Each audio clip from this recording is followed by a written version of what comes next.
In a world filled with sharks, bears, and killer bees, one man is brave enough to stay indoors to bring you the latest in gaming, movie, and pop culture news. That man is Tom Awesome, and this is the Outside is Overrated podcast. Hello and welcome to Outside is Overrated Game Club. Today we're discussing the second half of Hollow Knight Silksong by Team Cherry. This action platformer boasts the same cutesy art style and tight control of its revered predecessor, but can Silksong spin the same enchanting web? Absolutely not! I'm your host, Tom Sidlogic, and we're going to break down Hollow Knight Silksong for you today. Joining me for the discussion are the Munch Time, John Munch. Howdy, howdy. The Professor, Mike Mathwig. Gentlemen. And Patreon supporter and brand new corporate stooge, Scott Bullard. My nickname is Patreon supporter. Oh, well, sorry, Patreon supporter, Scott Bullard. Outside is Overrated is presented by Premier Health. Check out their website at premierhealthmn.com. That's premierhealthmn as in Minnesota.com. In this monthly segment, we play a game with our community and invite our Patreon supporters and our cats, apparently, to join the discussion. What up, Bear? If you want to join us, support Outside is Overrated on Patreon at patreon.com/OiO. You can help for as little as $2 a month. We'll start by setting expectations. Hollow Knight Silksong is a shiny new action platformer. And here's what we're going to cover today. It's our final thoughts on combat, exploration, and story. So what is this game? Hollow Knight Silksong released in 2025 in September of that year and has a Metacritic rating of 91. In Hollow Knight Silksong, you play the smallest bug with the smallest weapon in the universe. You fight 10 million flying enemies. You wonder why everything but the most basic mobs has more health than you. You stumble through some agonizing areas, pummel a couple of interesting bosses, and see how far you can push your frustration or skill before you bite your controller like a savage beast. I think I pretty much nailed it there. Before we launch into it, let's quickly recap our thoughts from our part one discussion. These are largely notes that I wrote, so you guys can feel free to jump in if I'm mischaracterizing your thoughts. But John, you loved the first half of this game. You had this long, googly-eyed discussion with Jim in the Discord. You love Metroidvanias, and you were hoping to see credits roll by the time we recorded tonight. Is that a pretty accurate summation of where you're coming into this discussion? Yeah, that's the first accurate thing you said since you started the podcast. Everything else you've been talking about has been nonsense. Disagree vehemently. Mike, you didn't want to play this game, and you've regretted nearly every moment since I talked you into doing it. Is that summarize where you're coming into this discussion? I wouldn't go quite that far. I've had my moments, both good and not so good. We'll dig into that. For me, I have not enjoyed this experience. So, Scott, you couldn't make our part one discussion. Why don't you briefly tell us about your affinity for the Hollow Knight franchise and why you were excited specifically for Silksong? Yeah, I don't feel too bad about missing the first half because I pretty much mirrored everything that John was saying the entire time, so I probably would have ended up just repeating him. So we'll see if that happens in this half. But you guys can be twinsies. For the original game, I absolutely loved it. I put it off for quite a while because I have a huge backlog. But when I finally did get around to playing it, I just absolutely got lost in the world. I absolutely love the characters. It's kind of reminds me of like a 2D Zelda, whereas like all of the little side characters have charm, and even though it's like way sadder than most Zelda games, it's just like there's something about it, whereas like every encounter with an NPC is unique, you know?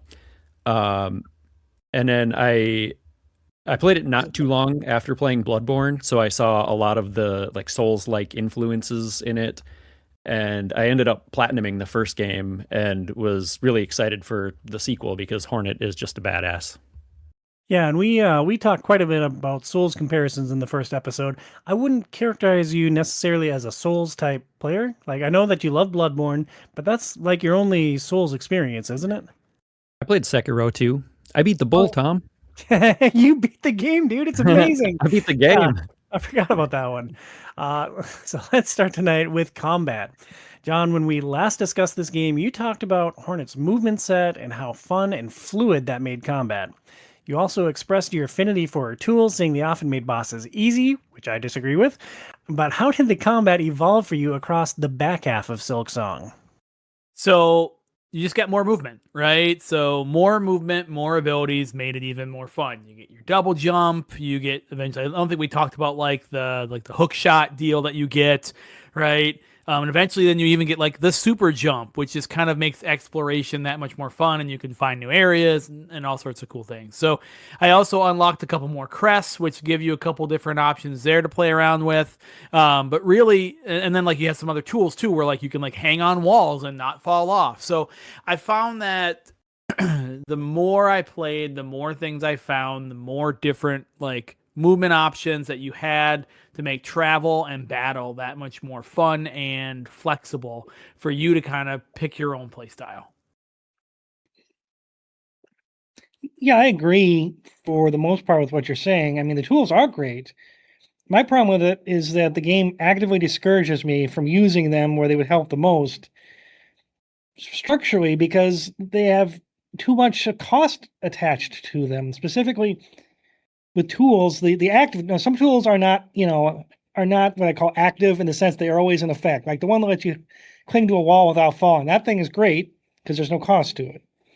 But the active tools that do damage to enemies, they each have a limit to how many times you can use them.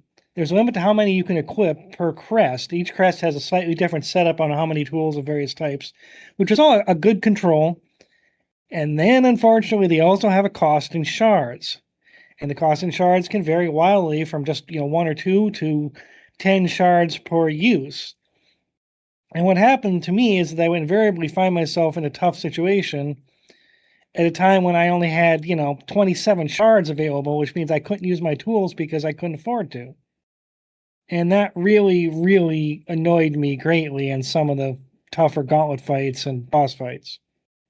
Yeah, that was basically a game breaking experience for me because I ran into in Hunter's Mark. There's a gauntlet that I found excruciatingly difficult, and then there was a boss not long after that that I also found very challenging. And like I was completely out of shards, so I just couldn't use my tools anymore. And I know you say that I could go out and I could grind some shards, but it's like, man, I just want to progress in this stupid thing and see what's next. And like I can no longer effectively do that because I can no longer use my tools. And like I don't want to go beat up the worst mobs in this game. I kind of want to go do more fun stuff, but I can't do that until I get through this gauntlet or this boss. So Yeah. let me ask you guys a question that relates to combat, but how did you explore, right? Because I never like really ran out of shards, right?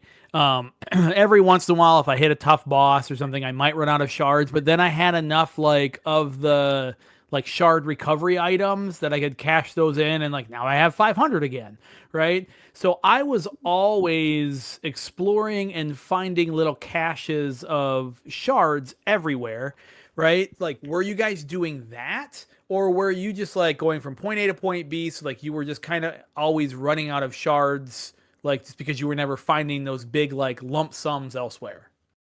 Yeah, I did a I'll lot answer. of exploring. Oh, go ahead. Yeah, the way I approached it, I tried to explore everywhere I could first and like take note of where the tough enemies were, and like I try to save those for the end because I really enjoyed the exploration. I liked going through the maps. I liked finding the nooks and crannies, and like that was great. But then eventually, it's like, oh, well, I've done all the stuff I can do. Now I have to get through this gauntlet. Now I have to get through this boss to get into the next area, and that was exceptionally frustrating for me. Yeah, I mean, I explored a lot, and I found, I think I ended up with 3 extra crests, and I had, I don't know, 20 different tools at least. I mean, I did find a lot of things, but I lost a lot of shards because either I'd find them when I had my shard level maxed out. That was early in the game. I would find those things, but I couldn't pick them up because I couldn't take any more shards. Or I lost all the shards I fought against, enemies for because they'd fall into the lava or they'd fall into a gap in the ground. Or I die and not get my stuff back when I tried to go back to it. And so usually I had 70 to 100 shards, which was great until you got to a gauntlet fight where I die 7 times in a row, and all of a sudden I had no shards left. And then I'd Okay. spend hours, So I mean, getting those built back up. I can see where that's frustrating and could like be horrible, right? I never tended to run out, and I think probably because one thing I did is when I would hit a boss, I always tried to beat bosses without using my tools at least 3, 4, 5 times, right? Like I'm gonna go through, I'm learning the pattern, I'm gonna try and beat this boss without using any of my tools, without using shards, right? Because then I'm gonna use those as like my backup or my like, hey, like I always wanted to like get the boss to its like third point, right? Most bosses have like 3 different forms. And then once I got to the third form, I'd be like, tool time, go ahead. Like, Tim Allen, tool time, let's do this. Like, throw down the tax, put all my little like robot guys going everywhere. Cause now I want to kill this thing based upon like where my health is at and what I know about the boss's third form after like fighting a little bit. So like there was very rarely where like I was burning through all my tools because I was basically using them to like finish off the boss every time once I got it to that like kind of that second or that third phase, because usually the first phase was pretty easy to me. Okay, I'm already gonna start repeating what John says because I did pretty much the exact same strategy. I saved all my tools for the bosses, and then the first few times I fought them, I wouldn't use the tools. You save them until you've seen all that they can do, and then on the next on the run that you're going through, where you're like, okay, I think I got this down, then you go all out and you just start throwing tools at them, and yeah, that's exactly what I did. I will say that I think the balance for tools was like very different at different points in the games. At the very beginning, I had so many shards all the time that I didn't know what to do with. And then at the end, with some of the really tough bosses, I did start running out a lot more. So it's like, but I mean, ultimately, like I said, with using that strategy, just trying to not use the tools until you knew that you had this boss licked was, I think, a strategy that really helped conserve shards in the long run. Yeah, I just never had that feeling. I never felt like I had a boss dominated. There were certain bosses where I'd get through the first couple phases early, and then like they'd start introducing flying mobs, and it's like, oh well, get those spike traps up right now. That's the only way I'm going to get through this. So I don't know. I tended to be really using tools in areas where I was really frustrated, and they didn't help all that much for me. So one of the things we didn't touch on last time with combat that I actually found in the back half of the game was also using Hornet's like special moves, right? So there's several moves you can get. We talked about one because you have to get it in order to like beat the Bell Beast or get to the Bell Beast, where she has like this big giant slash. But there's also like another move that you get, it's Silk Whip, or I forget what it is, where basically when you use it, you know, you're using this at the expense of your silk, so you may not be able to heal. It's risk reward, but it does this thing where like all this silk goes around you in like an AoE, and it's like the mob killer. So like when I use this all the time on like gauntlets, right? Where there's 3 or 4 mobs, and great, now I use it. Or whenever like bosses would like drop multiple mobs and like, oh, that's the annoying mob I hate. It's better for me to go ahead and throw this out there, kill these mobs, right? Because I'm going to use less silk killing that mob than I would wasting a heal because that mob's going to hit me 3 or 4 times, right? So, like, did you guys find those and use those special moves as well? Or were you like, oh, I only found that first special move and that's the only one you ever used? I had 4 of them, I think, in the end. I didn't use them a lot, though, because I needed my silk to heal. I just took too much damage to ever feel comfortable using those other abilities as much as I would have liked to have done so, because they were good. I mean, the Silk Spear and the one you mentioned. There's one where you can, like, you can run through an enemy without taking damage, and you inflict damage in doing so. I forget what that's called, but that one's very good. But again, it's the same silk I'm using to heal, and it didn't take very many hits to kill you, so I really was nervous about overusing those abilities for combat because I wanted to keep my silk for saving my life.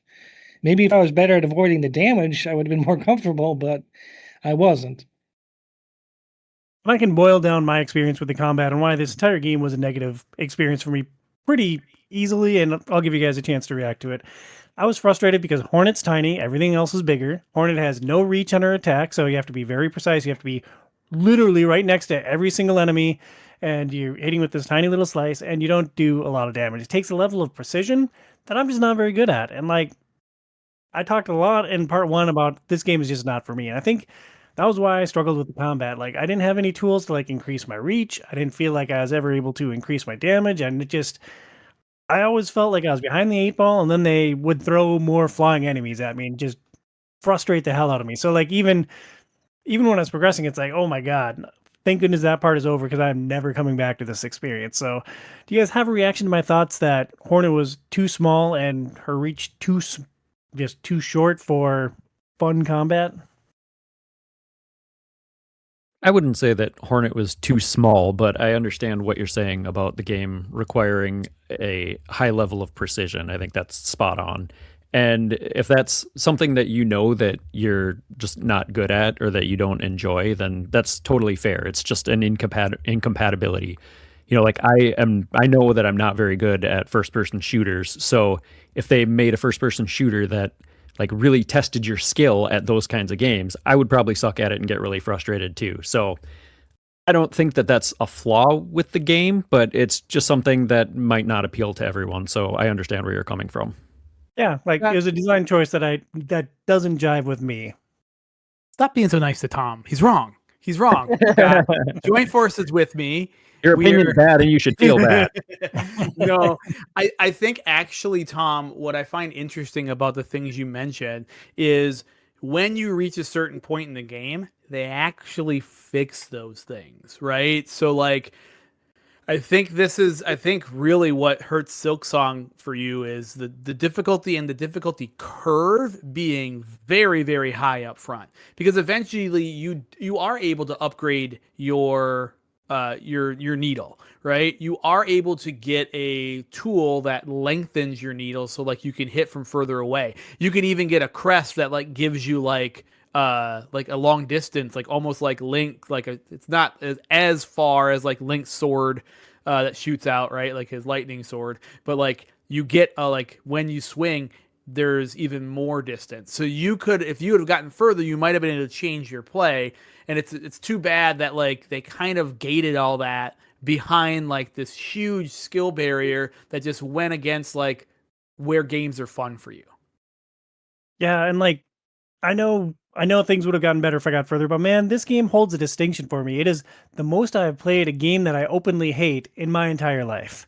Like, I mean, okay, hate's a strong word. There are elements of Silksong that I like. Like, I like poking around the world, and I loved the art style, and there were aesthetic things that I thought were pleasing, but like the moment-to-moment gameplay was way more frustrating than fun for me. And so, like, it is a bummer to hear that there was help on the horizon, but like, man, I was just looking up the boss that I got to that I thought was like that was my final breaking point where I said so long to Hollow Knight Silksong. I guess I can talk about it in the bosses, but it's like, man, I really tried and I really pushed on this game and I tried to like it, but I just didn't.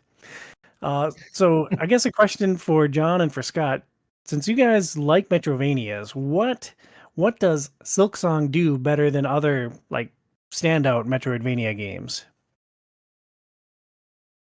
I'll say one thing to touch on what you guys were talking about in the last episode was a lot of you guys said that like, oh, I'm done with Metroidvanias because they're so hard and I absolutely hate them. I don't think most Metroidvanias are this hard. I think this is an exception, and the first Hollow Knight as well. Like there's some challenging parts in a lot of Metroidvanias. Like Ori has some really difficult platforming parts, but like for the most part, that is not a defining characteristic of these games, especially with the like risk reward with like losing all of your collectibles and things, going out on a run before you can find the next bench. Like most Metroidvanias are not like that. So I implore you to try other Metroidvanias. You will not run into the same difficulty spikes as this one. Well, Scott, we've been friends for a long time, and like you have some knowledge of my taste in games. If you could recommend one Metroidvania that you think would fit within my taste, what should be the next one that I try? I might have to think a little bit about that. I mean, my immediate, my like gut response is to go with some of the classics and go with like Super Metroid or something. But well, you know I love old games, dude. We've talked about that already. You talked about Metroidvania? Old games. Oh yeah, that's fair. Specifically. Yeah, I'd have to think about that. Yeah, maybe Ori, but I don't know. Come back I to me on do that one. I do like the beginning of Ori very much. That's one that would be intriguing for me. John, is there anything you want to say about how this compares to other Metroidvanias? I think Scott nailed it with like the difficulty, right? I think where this one shines though is in the movement, right? Like just the precision. I think with like most Metroidvanias, the exploration is kind of the fun thing where like it loops around and then like you unlock this thing and now I have this next thing. And I think where Silksong and Hollow Knight both shine is in the tight controls that like you don't just get to those unlocks kind of automatically. Some you do where it loops back around, but like finding and exploring to knock down the wall or to like open something up or like do like a double jump to find a new way to get through a room, right? To avoid a bunch of mess, I think is one of the highlights in what Silksong does even better than Hollow Knight and does better than most Metroidvanias. I think it falls short in the areas where Tom, you and Mike have problems with the combat, with the tools, with the things you unlock, because they are giving you things that you can't use. If you play games like Metroidvania, Super Metroid, Metroid Dread, like Ender Lilies was a lot of fun. I played that recently. You're not penalized for using the things you unlock, right? So I think that finding games like that in a Metroidvania style would be something that you'd probably like a lot more. Yeah, I was jamming on Ender Lilies a bit. That's kind of soulsy, isn't it? Yeah, it's interesting, right? Like you unlock, like when you beat a boss, you kind of Mega Man it a little bit and you obtain the spirit of that boss, and then they do different things. So you get like 3 different attacks based upon what bosses you have equipped in your loadout. So that was kind of a fun thing. They have a sequel coming out too. Tom, did you play Batman Arkham Asylum? Yes. Okay, a lot of people will categorize that as a Metroidvania because well, that's the framework. it, Like I like Metroidvanias very much. yeah, I mean, it's a 3D game, but it kind of follows the same formula, which is you unlock more of the world by gaining abilities and like traversal tools that give you access to new areas. And so like it expands the more you explore. I think that's kind of the main defining characteristic of a Metroidvania. And hold on, one thing that Silksong I think did really well is that I was afraid it was going to feel a little bit too much like the original Hollow Knight, but a lot of the abilities were really unique in this because I think that's one thing that makes a Metroidvania interesting is what what abilities do they give you that allow you to open up more of the world. And like Hornet's dash and the grappling hook and like the silk rocket up into the sky are all like really interesting, unique, fun abilities that felt different from the first Hollow Knight. Because I just went through Metroid Prime 4, and I gotta say that like that game disappointed me so much in how it did its Metroidvania-ness and because the unlocks that you get in that game are just like getting different guns and this gun works on this door.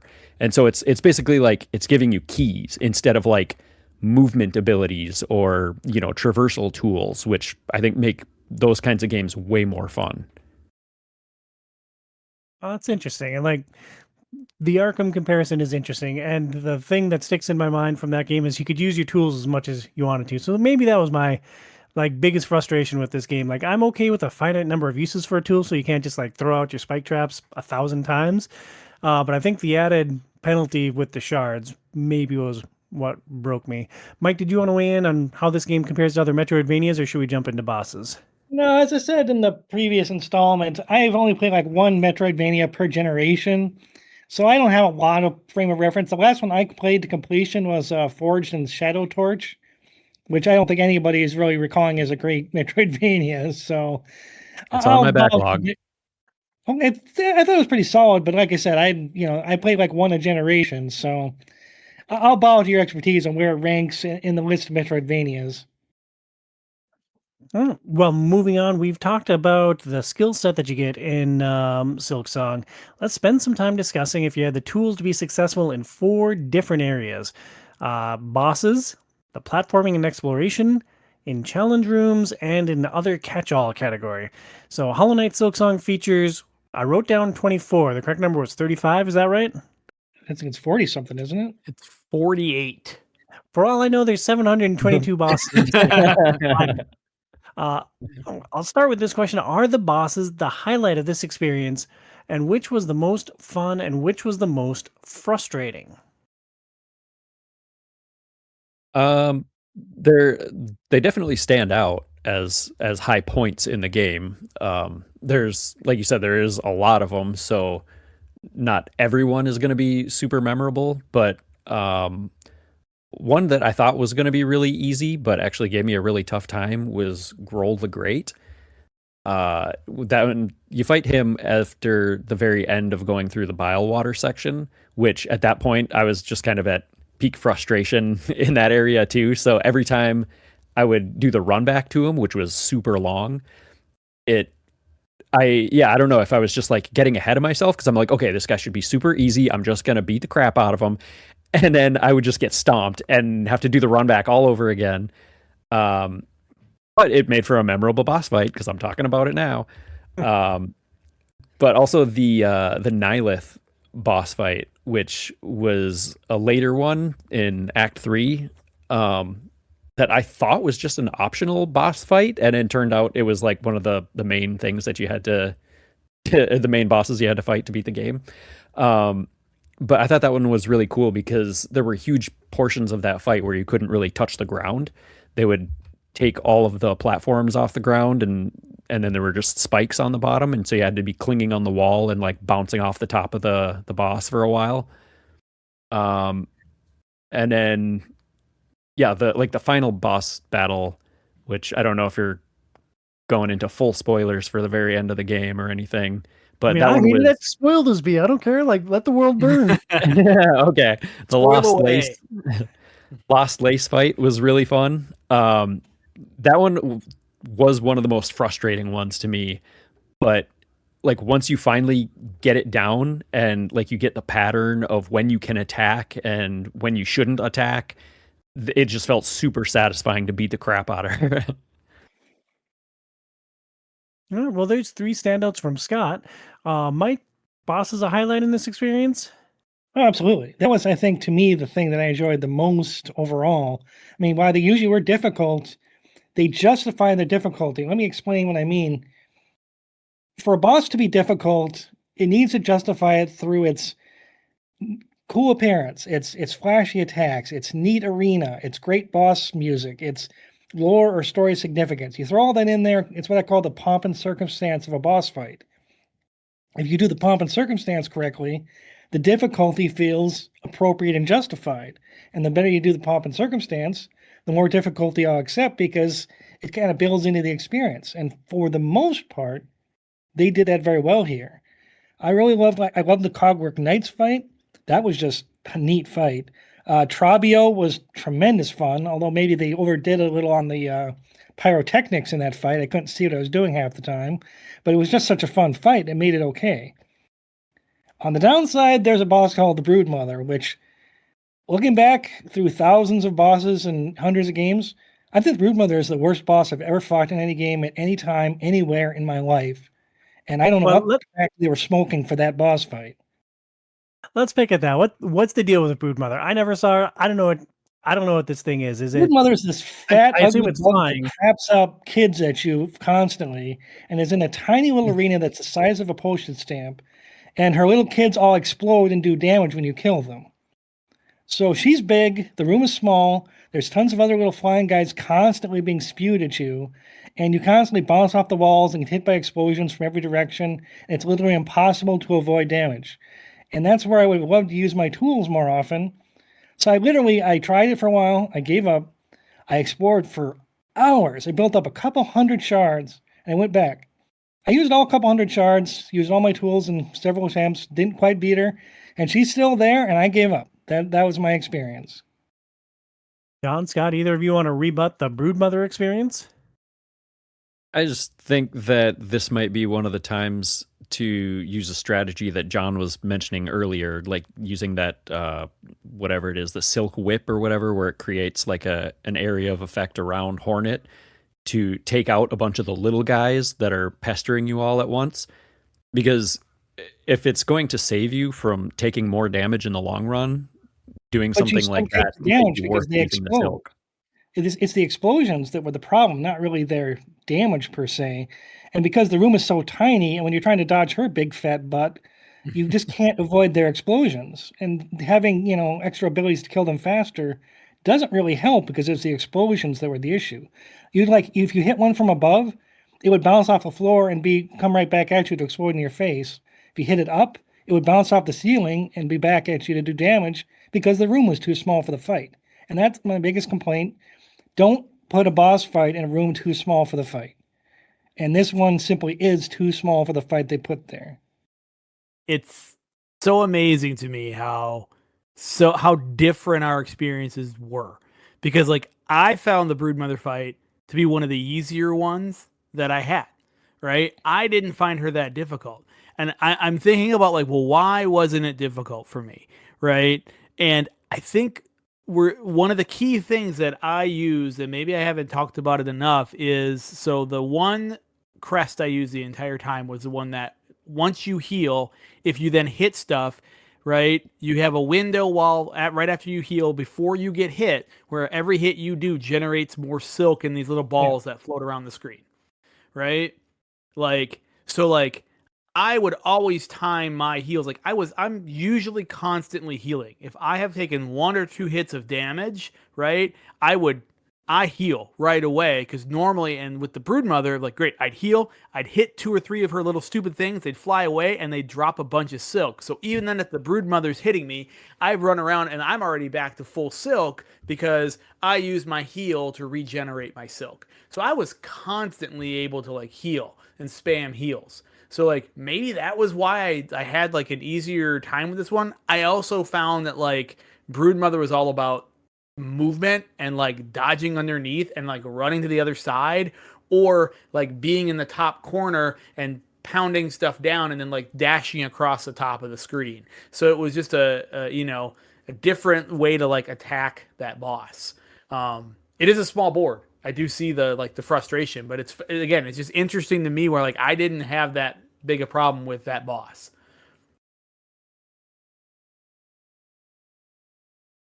This game sounds so interesting. Like hearing everyone talk about it, it's like, oh, this game sounds awesome. I should play this game and enjoy it. And then like I know I'll play it and I'll just get mad and I'll be like, why am I doing this to myself again? So it's interesting. Like for me, Hollow Knight Silksong is more fun to talk about than to actively physically play.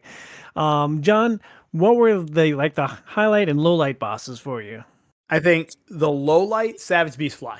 Savage Beastfly can die in a fire. He's a boss early on that you get the Beast Crest from, and he just had like, I think it's a combination of like I didn't have a bunch of movement skills yet. It was early on that learning curve, and it was one of those major walls where it's just like I am gonna sit here and like for like 2 nights straight try and beat this boss, and he had this weird little like. I'm half flying, half like just he would like be in just the right spot where you didn't know if you needed to jump or duck, and it got me every time. I hated that boss. That's fascinating for me because like that is one of the bosses that I handled not with ease, with relative ease, like without wanting to smash my face with my controller. That's one of the bosses that I managed without wanting to bash my controller into my face. So There who's is better at games, John. well, you're better at that boss. There's another boss in Act 3. Gosh, what's the name? It's like one of the ones that you have to get a heart from, and you have to go through like the thorn area. I don't know. It's really really annoying, and the run back is like nigh impossible, and I hate that one. So that's one where like the run back gets you. But there are just some amazing like great like highlight boss fights that like I've ever seen. Like Mike talked about Trobio. Trobio is awesome, right? Mm-hmm. Like just a fun like vibrant boss. And then probably like top 3 moments in this game was once you hit Act 3, there's a moment where you have to fight the Bell Beast again, right? And the end of that fight is like one of the most awesome moments in the entire game. And gosh, I don't know if I want to spoil it, but you guys aren't ever going to play it. So like, look, if you're in Act 3, skip ahead about 1 minute, right? Because I'm going to talk about a cool moment where you're fighting this Bell Beast, and basically when you get to Act 3, everything's corrupted, right? Act 3 is really, really cool. It's all like, it gives me like Final Fantasy VI, like end of like the Ruined World type vibes, where everything shifts and change, and it's all full of this darkness. And you go to like call your Bell Beast, and he's been corrupted, right? So you're like, oh no, I got to fight the Bell Beast, right? And you fight him and this and that, and right when like you beat him, right? It wasn't your Bell Beast. It was just another Bell Beast, and your Bell Beast comes out and like jumps and like kills the bad Bell Beast for you. And it's just this awesome moment. I was like, no way. Oh my gosh. The Bell Beast. Like, yeah, that was so awesome. Cause he like just the way they did it was so fantastic. And then you rescue the little baby Bell Beast, which are adorable. So that was my favorite boss for that moment. That sounds awesome. Like, I should just watch like a Uplay video of this game, or like watch my friends play it. Like, it again, that just sounds more enjoyable. Here's the moment where I tapped out on Hollow Knight Silksong. It was with the boss. I forget the area that she's in, but it's after Bellhaven. You go into like that forest next to Bellhaven. It is the Splintered Sister, and it just encapsulates why I think I hate this game. First, it has a cool art design. Everything in this game looks awesome. So like, the aesthetics are awesome, but then like you have to play it, and like I liked figuring out the pattern for her attack, and I got to a point where like I get through the first phase without being hit. The vines coming down added kind of an interesting wrinkle to it, but hey, let's add the most annoying creatures you've had to fight so far mid-fight here. Let's just drop in some more flying guys. Let's put them in unpredictable patterns, unpredictable groupings, so like you never know what's coming. You can't really plan for it. It's like, oh crap, there's two of them. Well, this run is borked. Let's run back and try it again. Oh, dead again. And like, that fight was just like, I can't do this anymore. I've been through several gauntlets. I beat several bosses. I get some of the highs, but like those stupid flying adding mobs were just too much for me. Like the boss was enough for me to handle. I'll take a breath and let you guys react to that if you want to. So do you want to know something really funny? Is they actually nerfed that boss. Sweet right? mother of Jesus God. Like, that is unfreaking believable, dude. Like, if that is the weakened version of that boss, like, I wish I could unplay this game. Just give me my time back. I'll move into AC Origins early, and like when the game came out, a lot of people got stopped there, right? From what I've heard. And like they came back and they nerfed it. And like a lot of people were mad. It was like, oh, now it's too easy, right? And like again, completely different experience. I one-shot at that boss. Oh, I'm here. Splinter Sister, great. And I just beat it the first time, right? So like different play styles, different setups, different people. I didn't have any problem with that, right? But like that was like previously like that was the end point for many, many people until they rebalanced the difficulty of that boss. Did you have your crest with like the abilities that you were talking about, where like you could do your heal and then they spit out the silk and then you're fast healing there? I did not have it at that point. Like that, it feels like that would have changed that fight for me, because like their silk was at a premium, because like I could get through the phase all right, but I was taking damage from those dudes, those flying dudes, every single time. I could not clear them. I couldn't bait them into her attack area with any sort of regularity so that she'd clear them out, and just stupid flying enemies in this game, man. Like they're the most annoying thing, and they were just omnipresent. There were always stupid flying enemies reading your inputs, reacting to whatever you touch on your controller. Like there wasn't a pattern that you could decipher. It just I didn't like this game. Anything else you guys want to talk about with bosses? No. All right, so in between bosses, you're navigating big environments, uncovering secrets, unlocking shortcuts, and looking for new areas. These sections have you fighting basic mobs, collecting different currencies, and using your traversal mechanics. Mike, was the exploration more or less enjoyable than the boss fights, and what was your favorite region? I mean, less, but to be fair, I'm just not good at this kind of 2D platforming. I admit it. It's not. I don't blame the game for that. That's just me. I'm just never. I love 3D gaming way more than 2D, and for some reason, this 2D platforming just it doesn't click in my brain the way it should. So my struggles are entirely my own. I don't blame the game designers for them. But even so, as much as it was a struggle, there's always enough reward to be found to make it worthwhile. You find new lore, new NPCs, new tools, spool fragments, mask shards. And there's always something tucked away that makes, if I do manage to get through a section, makes it worthwhile. So I'd still give them, a good grade on that. As far as my favorite area, I don't pay enough attention to the names of the areas. But actually, the area where you fought Sister Splinter, I kind of like the look and the feel of that area. I don't remember what it was called, but it was the very green area where you kind of did a lot of vertical and horizontal. You move up, then move across, then move, down and around, and you're constantly kind of having to change your vertical level to get through the area. I thought that was pretty good. It's Shellwood. Yeah, Shellwood. Thank you. I'll jump in next, and then we'll let John go after me. For me, I actually really enjoyed the exploration in this game. The exploration was a highlight for me. It was just frequently drugged down by having to fight things, specifically gauntlets and bosses. And man, if I could have just run around this world, dodged basic mobs, and done my own sweet exploration thing, I would have maybe really liked Silksong. So the exploration was, for me, probably the most fun element. As far as my favorite area, I like volcanoes. So I really like that early area. Was it the depths where you're in all the magma region? Deep docks, yeah. I thought that area was pretty cool, but generally I liked exploring all the different areas, especially when I got the floating ability where you could jump on the updrafts of air and explore new areas vertically. I'm like, oh, that's really cool. And so I loved poking around, finding the hidden stuff. Just too bad fighting had to drag this experience down for me. John, your thoughts on the exploration? I really liked exploring as well in this game. I think that Silksong did a much better job than Hollow Knight, and Hollow Knight knocked it out of the park, right? I felt like I knew where I was going a lot more than Hollow Knight. Oftentimes at these games you get lost and you end up running in a circle, and I always kind of oh, I know what zone I'm in. I know where I'm trying to get to. My favorite region was Bilewater, right? Which that was perfect. I wanted to see everyone's reaction there.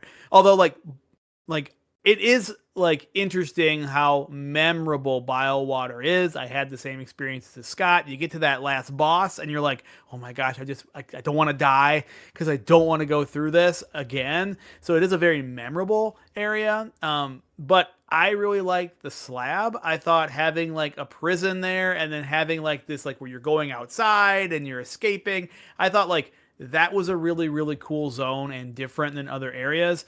I also really, really liked all of the different areas where you actually meet your little towns, right? The Bell Town was super really cool. The cathedral at the very top of everything was awesome. Just how all those tied together and just the lore that are in there and the people that were being those spots.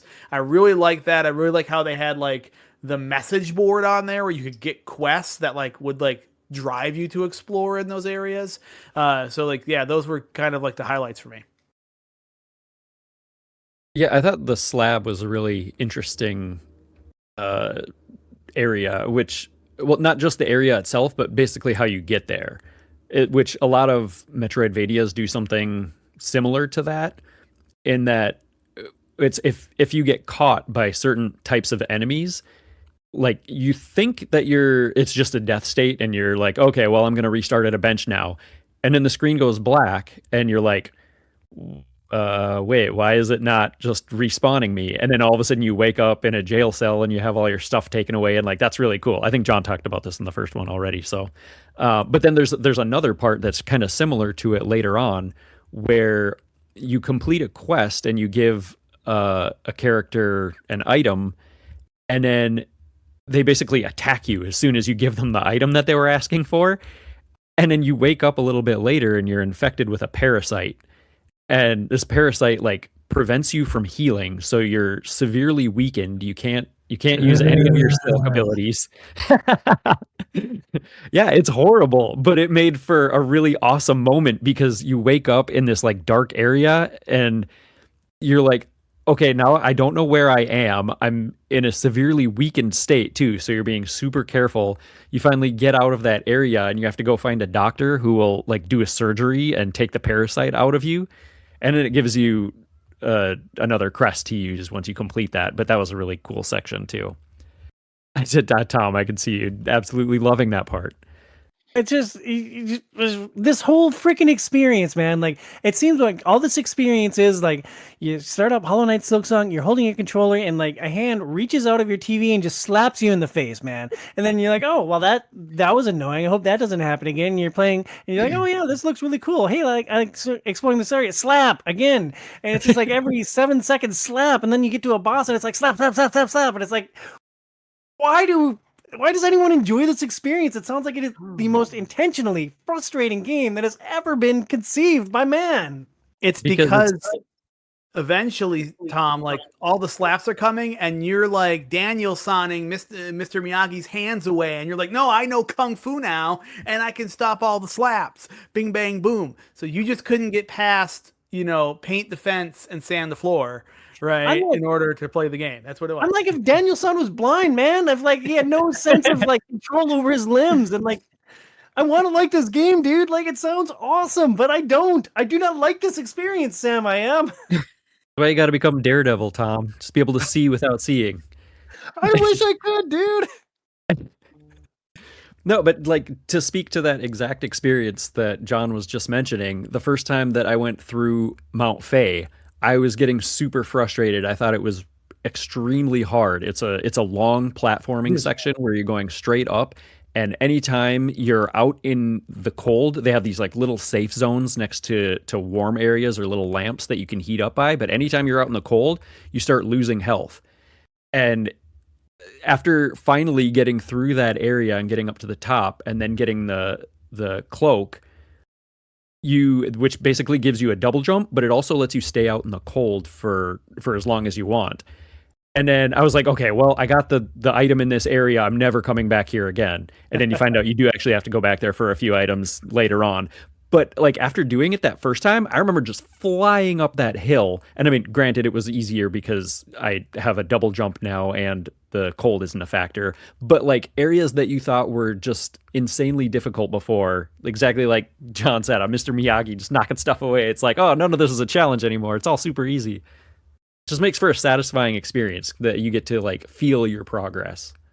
I wish I could feel something. I wish I could be satisfied. Like, I put 20 hours into this game, man, and like frustration just through the roof on this thing. Anyways, there are show notes. Like, there's a structure to this discussion, right? Anything else you guys want to say about the exploration before moving on to the next thing? Nope. I have one little thing that I thought was super cool. It's kind of a nod to Metroid, which the first Hollow Knight had as well. But little enemies that I think they're in Deep Docks. I'm trying to remember exactly where they were, but you get to an area where there's like the floor is hot, but it's not just straight up lava. It's like hot coals.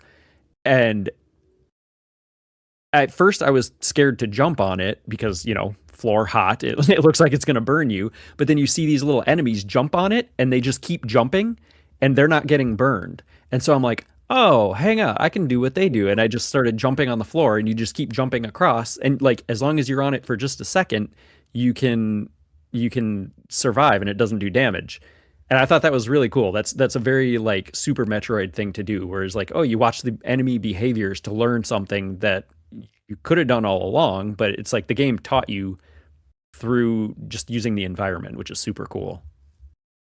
I'm going to go out on a limb and say that you play games in a slightly more thoughtful way than I do, Scott. You just go to murder those things as soon as you saw them? Yeah, murder them, and then I sprinted across the hot coals. But I thought that effect was cool too, and like I thought it was a cool like just little difference in the terrain. Like not all the floor is lava. Like hot can hurt you, but I liked having that window where you could still touch it. Nope, already did that one. At various points, you enter challenge rooms, which frequently present as arenas, forcing you to fight multiple waves of common mobs paired in unusual ways. Did these rooms have any redeeming value for society in any way, shape, or form? You're eventually done with them and never have to do them again. I guess that's Yeah, I turned off the something. game. That was my solution. I did not like these rooms either. I found that they were harder than most boss fights, and again, they would throw the combos of enemy. Like it is like, again, you learn and you eventually get how to get through them, right? But some of them were so difficult depending upon the combination of like the flying and non-flying enemies that they're throwing at you, and like just really, really hard.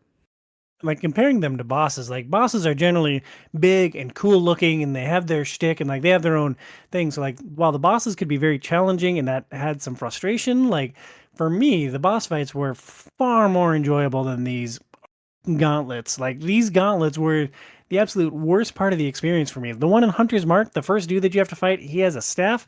You have to hit him 12 times. He has reach. You do not. And so like, yes, there's a tell for every one of his attacks. And like, I got to the point where I could dodge them, but it's just like, once I mastered it, it's still 12 like times that you have to hit him. So it's like, all right, well, he's going to do this attack. Well, stand back here, jump over him, hit him in the ass once. Oh, no, don't swear on the show. And then like repeat until you hit him 12 times. And then you're onto the second wave. And it's like, man, like, I'm glad that I beat that guy. I'm glad I made it through some of those challenge rooms, but gosh, that just sucked. Scott, did you enjoy any part of these challenge rooms, specifically the gauntlets? I think they were fine. I do agree that some of them were a little bit too tough, and I think the thing is that like most of them didn't really bother me, but they weren't super memorable. Like Mike was saying about bosses, is like that gives you a little more something to be excited about, whereas the mobs were just kind of like, well, I beat a bunch of regular enemies that they just threw at me, so it's like whatever. That's the problem.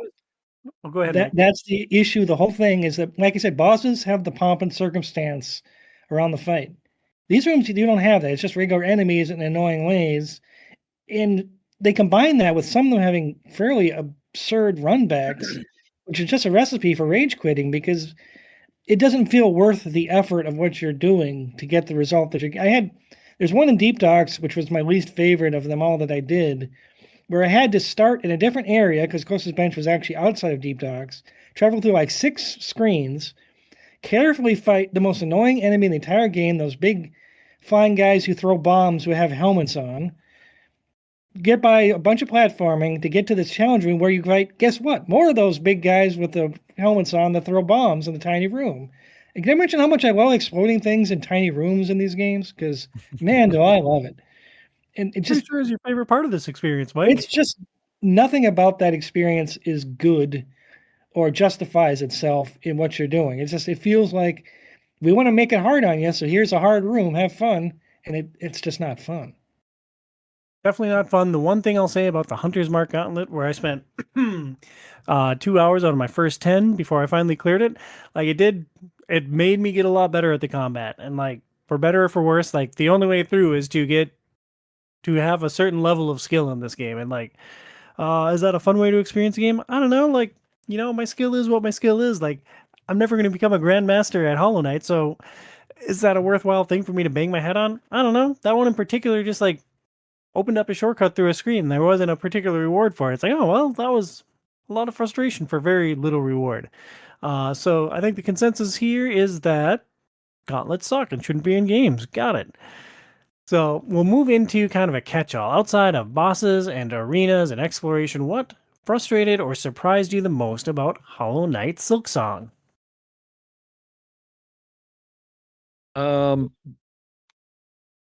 Well, Bile Water, I would say, was one that frustrated me. We already talked about Bile Water a few times.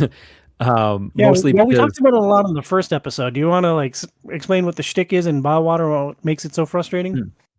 Yeah, there's this maggot water that you can fall into, and it doesn't do damage to you, but it prevents you from... Well, it slowly drains your silk, and so if it drains enough, it'll stop you from healing. So it kind of forces you to use your silk to get the maggots off of you right away.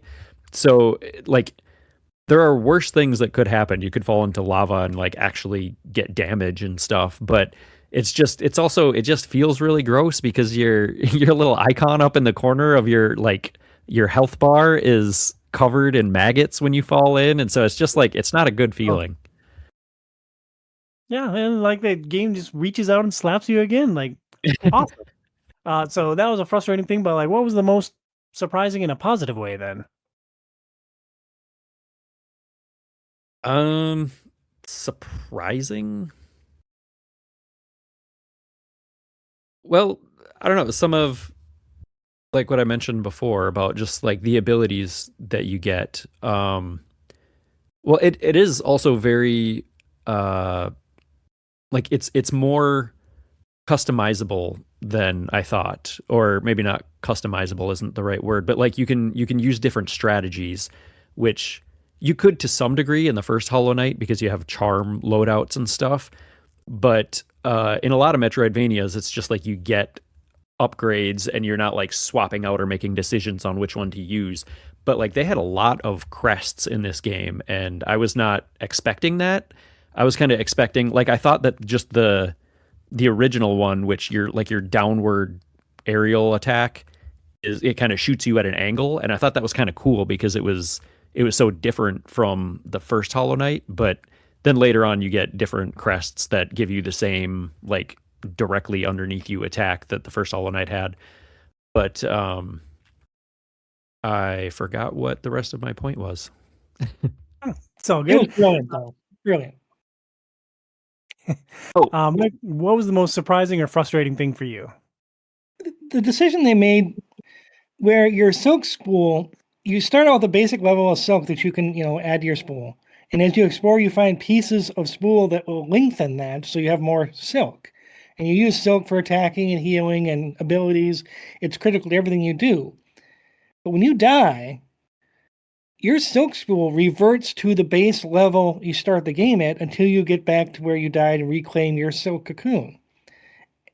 As a player, I don't understand that decision because the reward for exploring is finding all this new stuff you get to use. Well, why am I being punished at death and losing the reward I gained through exploring of more silk?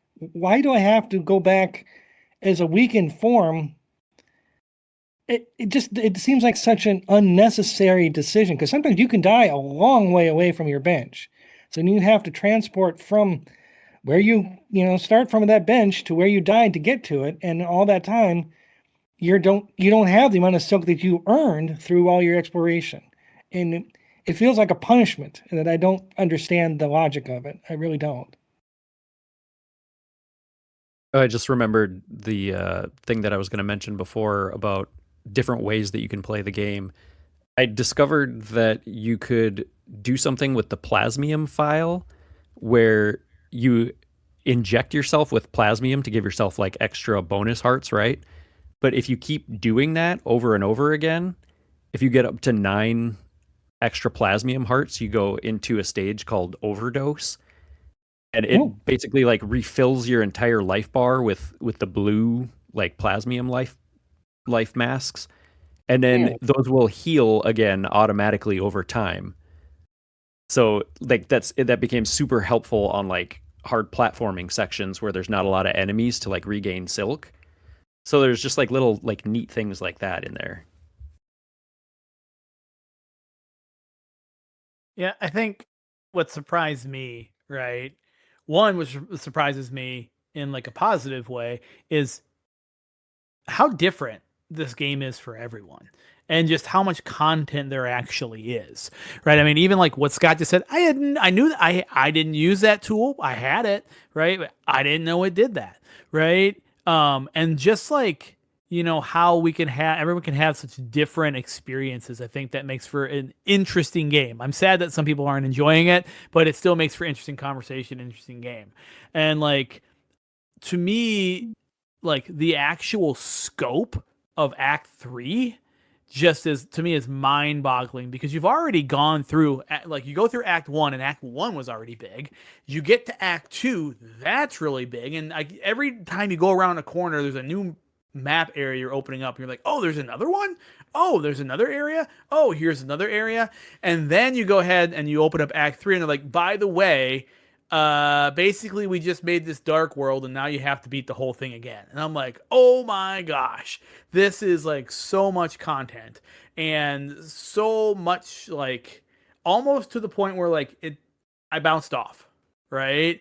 Because like now I'm like, I'm ready to wrap this up, right? I got 60 hours in or whatever, and I'm like, okay, like, this is cool, but I don't need another 30 hours in Dark World, right? Too much of a good thing, maybe. Or probably I'll just come back to it after I've taken a little breather. But like, just so amazing to me that you could have played through Act 1 or Act 2, beat the game, and like be done, and like missed out on so much stuff. Like, the thought of going back through the game is absolutely horrifying to me. Like, but let me wrap up my thought quick, Scott. Go ahead. The thing I want to say, like, I've been very negative on this game. This was a negative experience for me, but taste is subjective. So, like, even though it's not my jam and I will probably never play it again, like, I am glad that you guys are so into this, and I'm glad that we have these contrarian viewpoints, because that makes good radio. So, I'm glad you guys love this thing that I absolutely hate. Yeah, I had one more point about. Go ahead.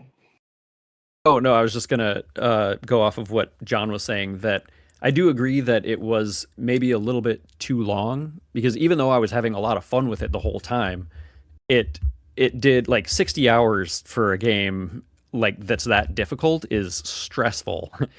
But I feel like even like just myself had different experiences depending on like how much sleep I had. If I was staying up late and trying to get through an area or fight a boss, I was having significantly less fun than if I would wake up the next morning feeling refreshed and start playing the game. Then suddenly I feel like I can do anything and I can beat any boss. And that's just one person having having different experiences doing the same things, just depending on, their mental state. So yeah, that's a really good point. And like, I felt very similarly. My gaming time tends to be after the children are asleep. And so it's at night. It's usually after a work day. And it's like, there were times when I was playing this game, I was drained. I'm like, I can't do this right now. Like, I know I need to make progress. I need to do as much as I can for the podcast, but like, I'm just not getting past this thing right now. So it's like, well, so long for tonight. And like, I wish I could have found more, or really any morning gaming time for this game, because I would have been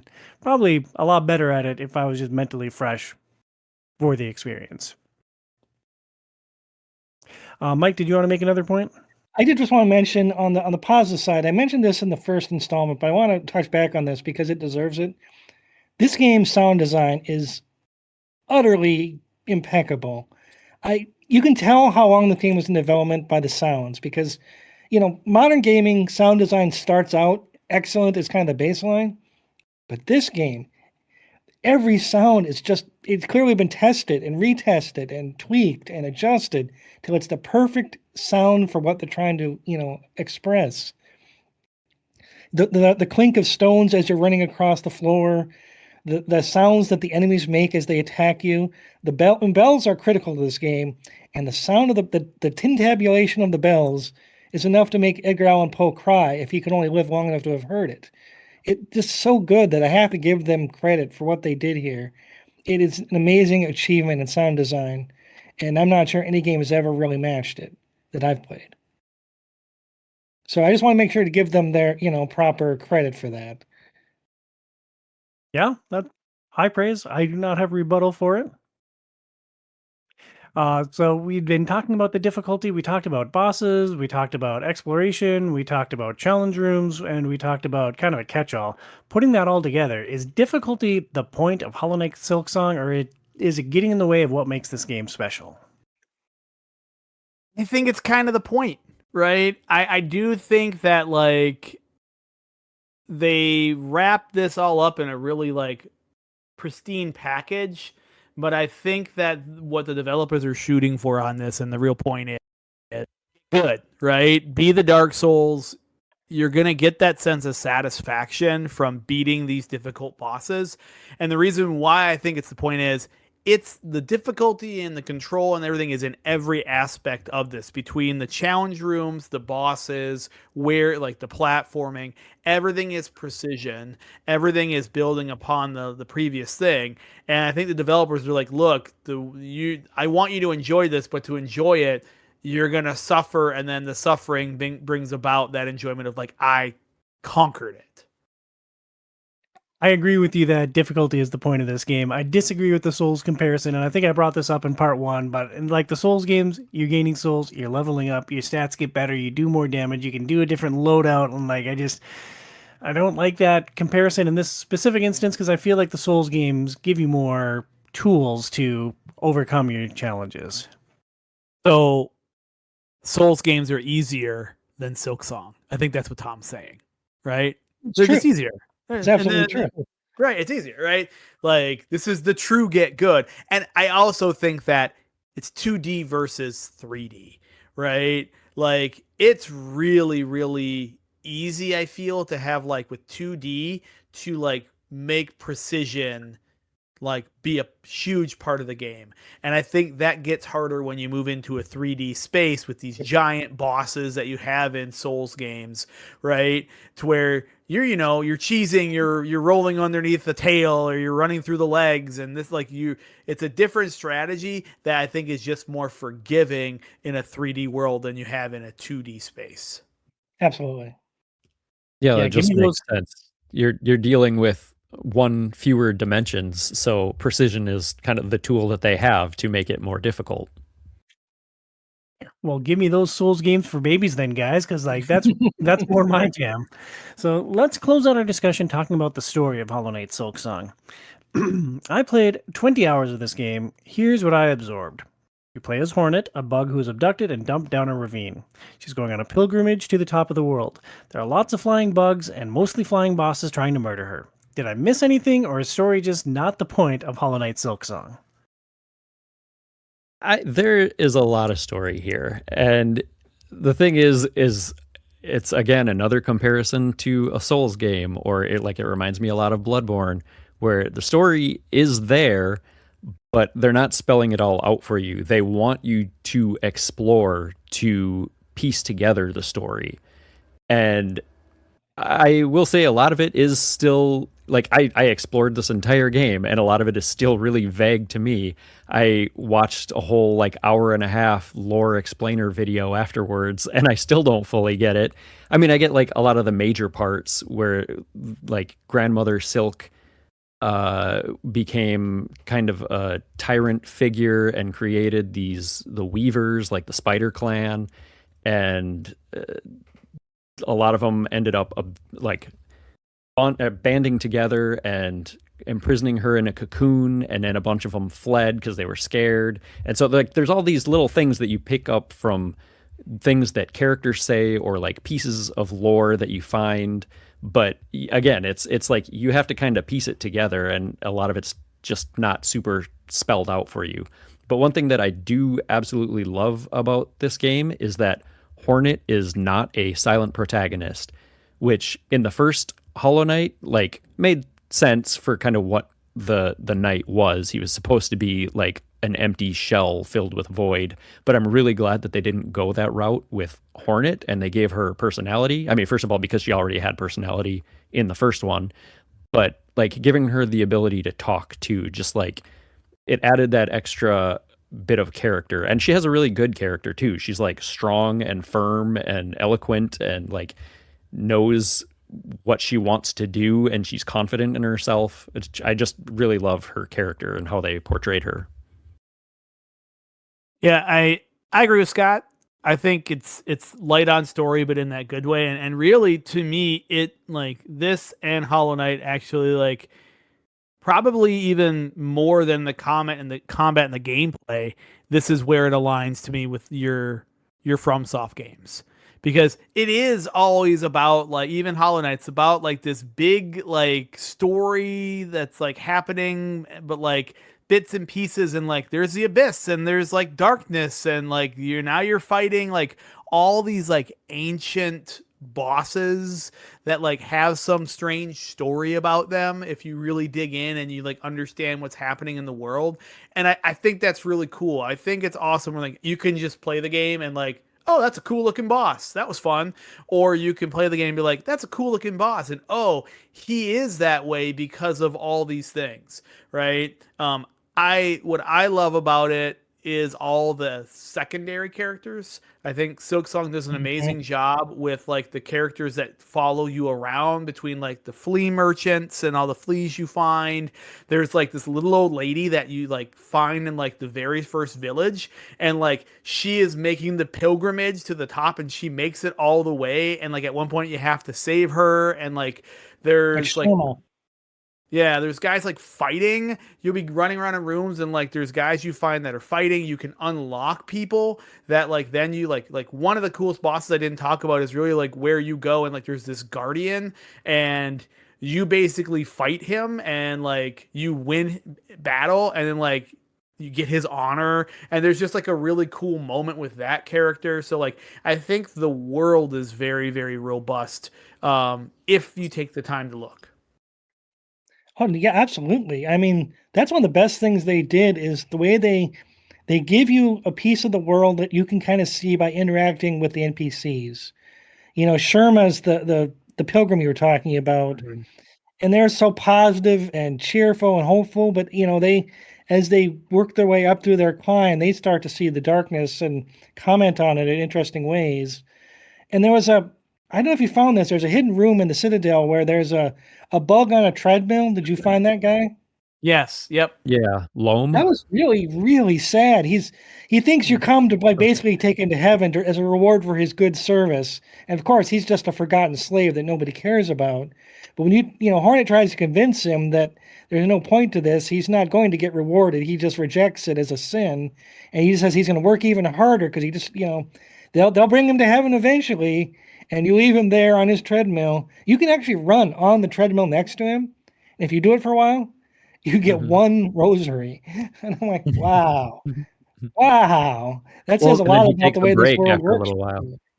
There's a room like that too where like you can find a thing like a vending machine, right? Yeah. And you pay like 20 rosaries to confess your sins. Right? Like so like there's just so many little things like that were added depth to the world. Were really cool. I'm glad you guys had a positive experience. That doesn't sound like much of a narrative to me. So like I had some interesting interactions with other characters, like the guy Mike talked about on part 1 that joins you for the Morwing fight. Like that was an amusing little thing. I'm glad there were other. You hit him actually if you keep going.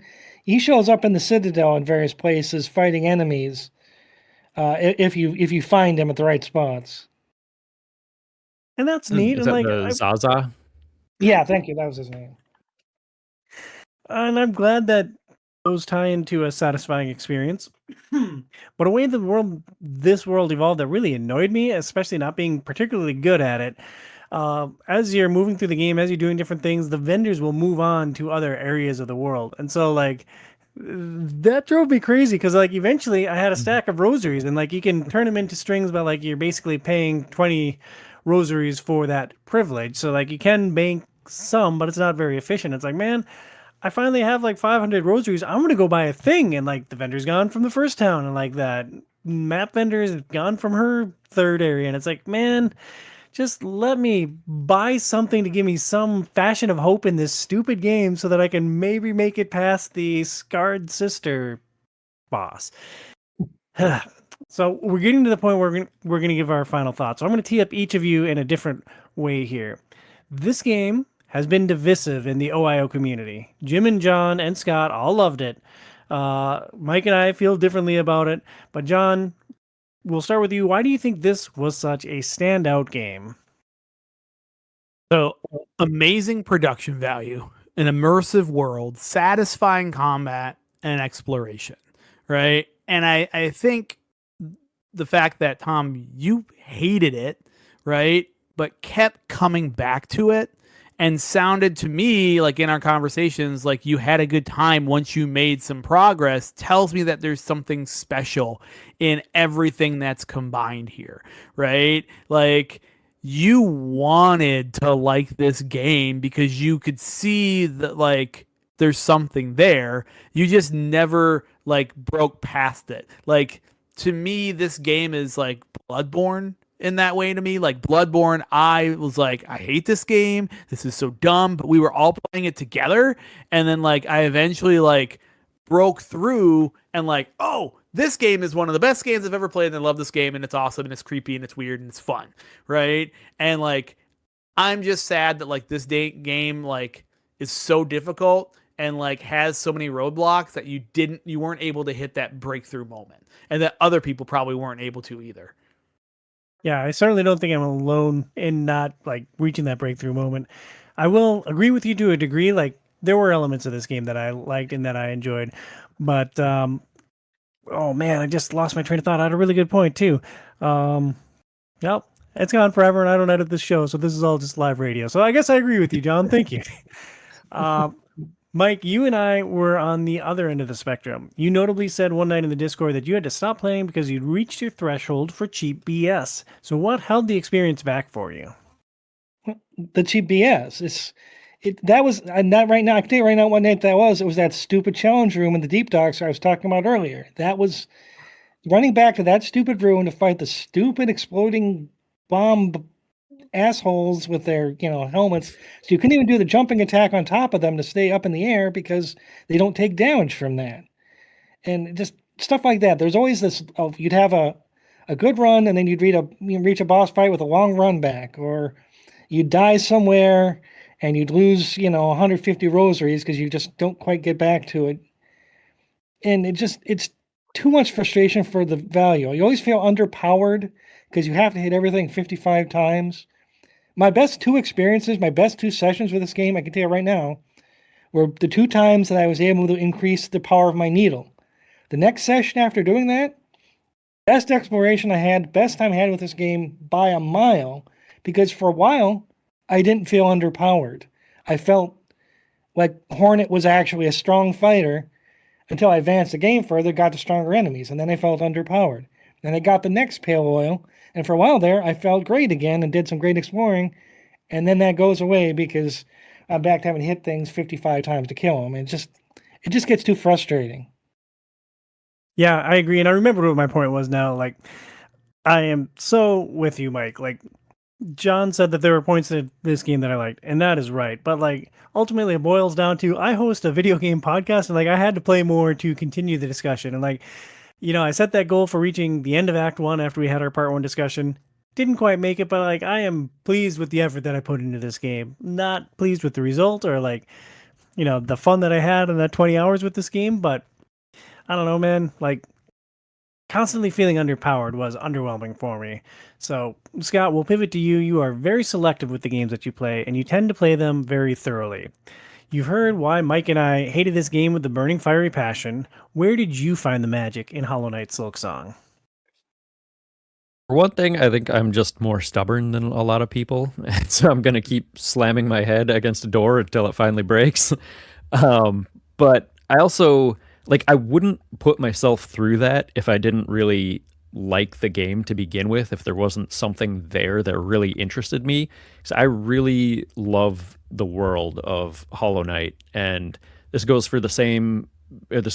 also for Hollow Knight, but like the way that they treat bugs is like each one is like a faction or like a clan. They have like the Mantis clan and the Ant clan and spiders. Like they all serve different purposes, and like some of them it's also like super fantastical too, because like some of them are like gods or like eldritch beings, and they've been around for thousands of years. So it's not just like, they're going to pan up and see a human and be like, oh my God, that's crazy. It's like, no, this is like the bug world. It's like they fully bring you into this, like these fantasy creatures who are people, but they're also insects. And it's just like, it's really interesting that the way that they portray them all, and they give every character so much character, and like just wanting to see what's next kind of pulled me through the difficult moments. And I think that's, a big part of why I loved it. Yeah, I want to see what's next too, but it's probably behind another Galdarn Challenger, man.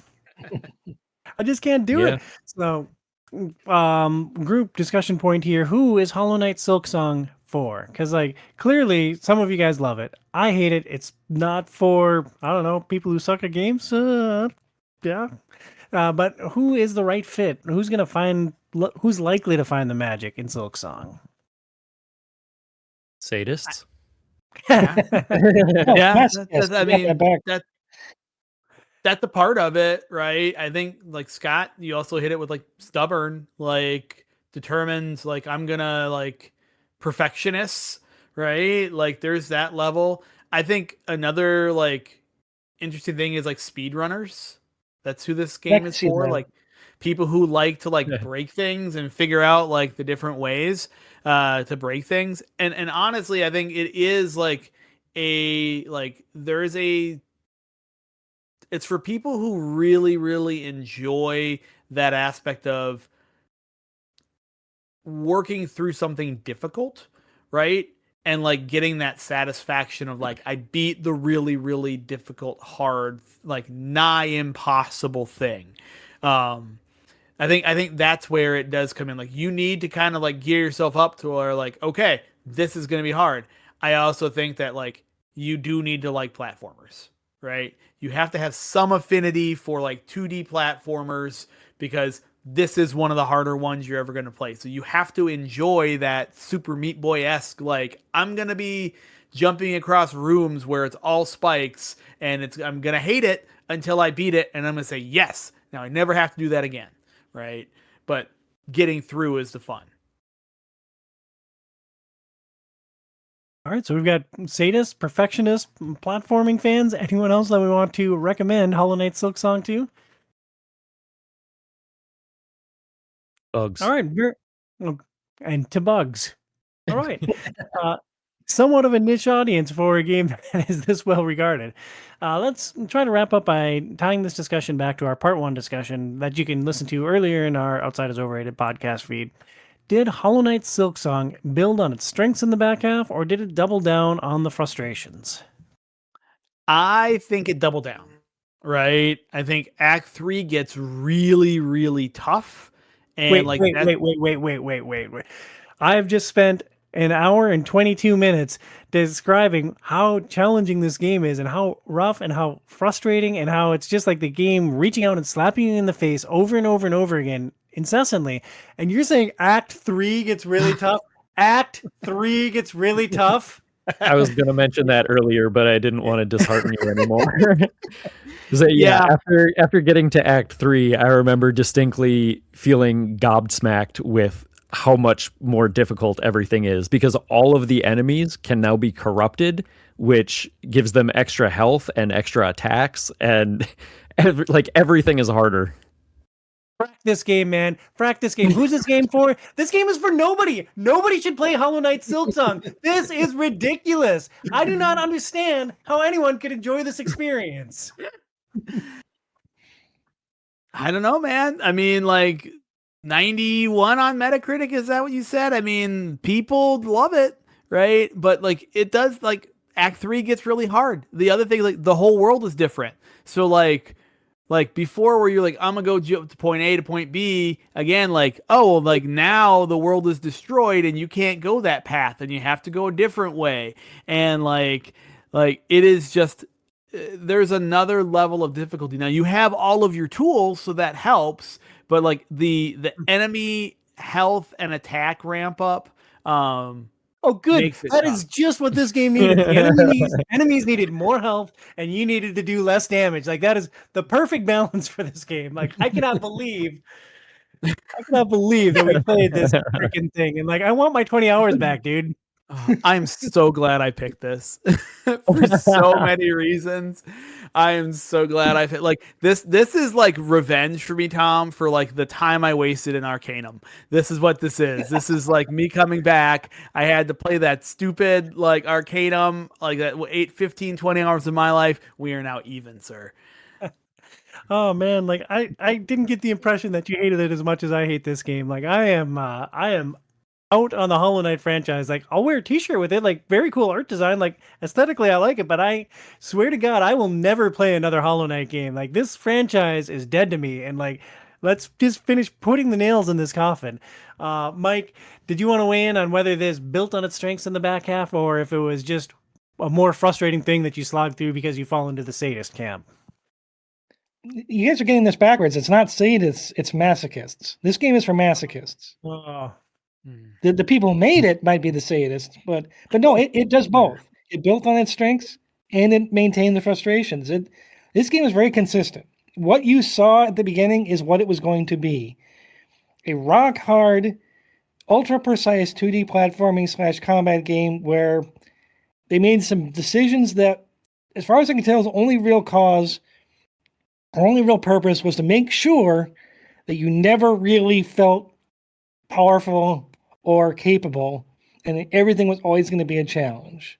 And they stuck with their vision all the way through. As far as I meant most of the way through Act 2, so I can't speak on Act 3, but from the sound of it, they were consistent on that too. So, they had a vision and what they wanted to do, and I think they realized their vision. Whether that was the vision they should have realized, I guess depends on how you feel about making games that people can finish. But that's a different topic.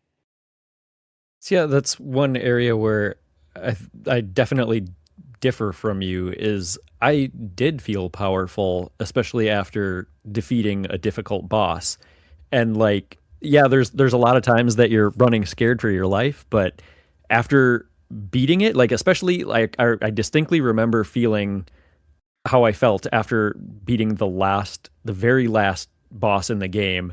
And like I was struggling on it. And then the final time that I did it, I'm like, I bet I could do it again even better.